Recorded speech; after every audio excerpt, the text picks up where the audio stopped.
In this lesson, you are going to learn how to install a program on a remote computer using PSExec tool and without disrupting the user session.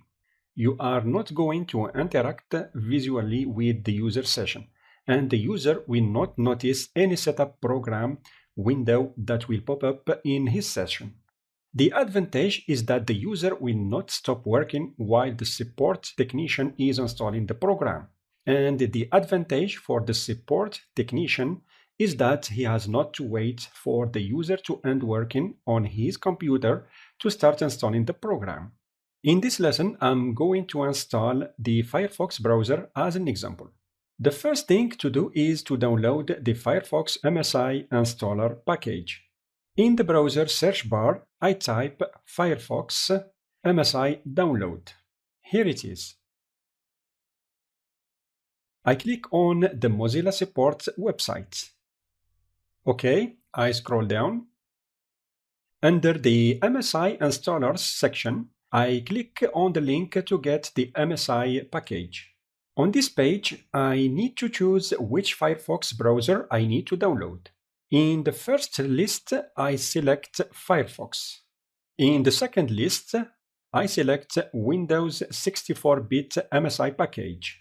To be able to install Firefox remotely, you need to use the MSI installer and not the .exe installer.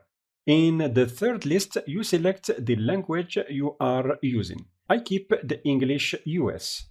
And finally, you need to download the package. I'm not going to do that because I already did it. Now that I have downloaded the package on my PC, my next step will consist of copying this package on the remote computer. I'm going to do that using the command prompt.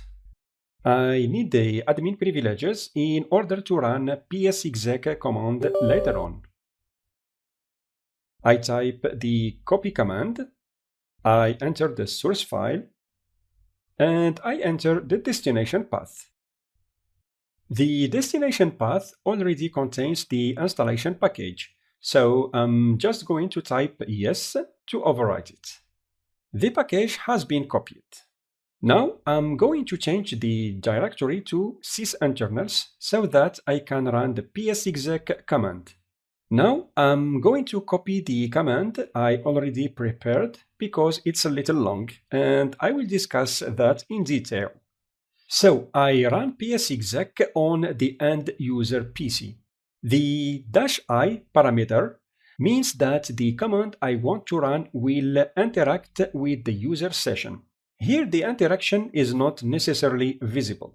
The -s parameter tells PSExec to run the command in the system account.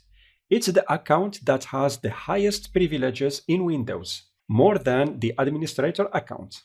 Here is the program I want to run, msiexec.exe. The /i parameter tells msiexec that I want to install a program that is located in this path. /qn parameter tells msiexec that I want to run the setup without showing any user interface. The installation will run quietly. The /restart parameter will prevent the system from restarting after the setup complete. Some programs require the system to restart to complete the installation, and I don't want the system to restart while the user is logged in. Now I type the Enter key to run the command. The PSExec service is starting on the end user PC, so let's go to the end user PC to see what happens. It seems that nothing is happening, and this is normal because I did run the setup in the quiet mode. I will just wait till the setup completes and create the Firefox shortcut on the desktop. Yes, here is the Firefox shortcut. The setup has successfully completed, and as you have seen, there was no disruption on the user session.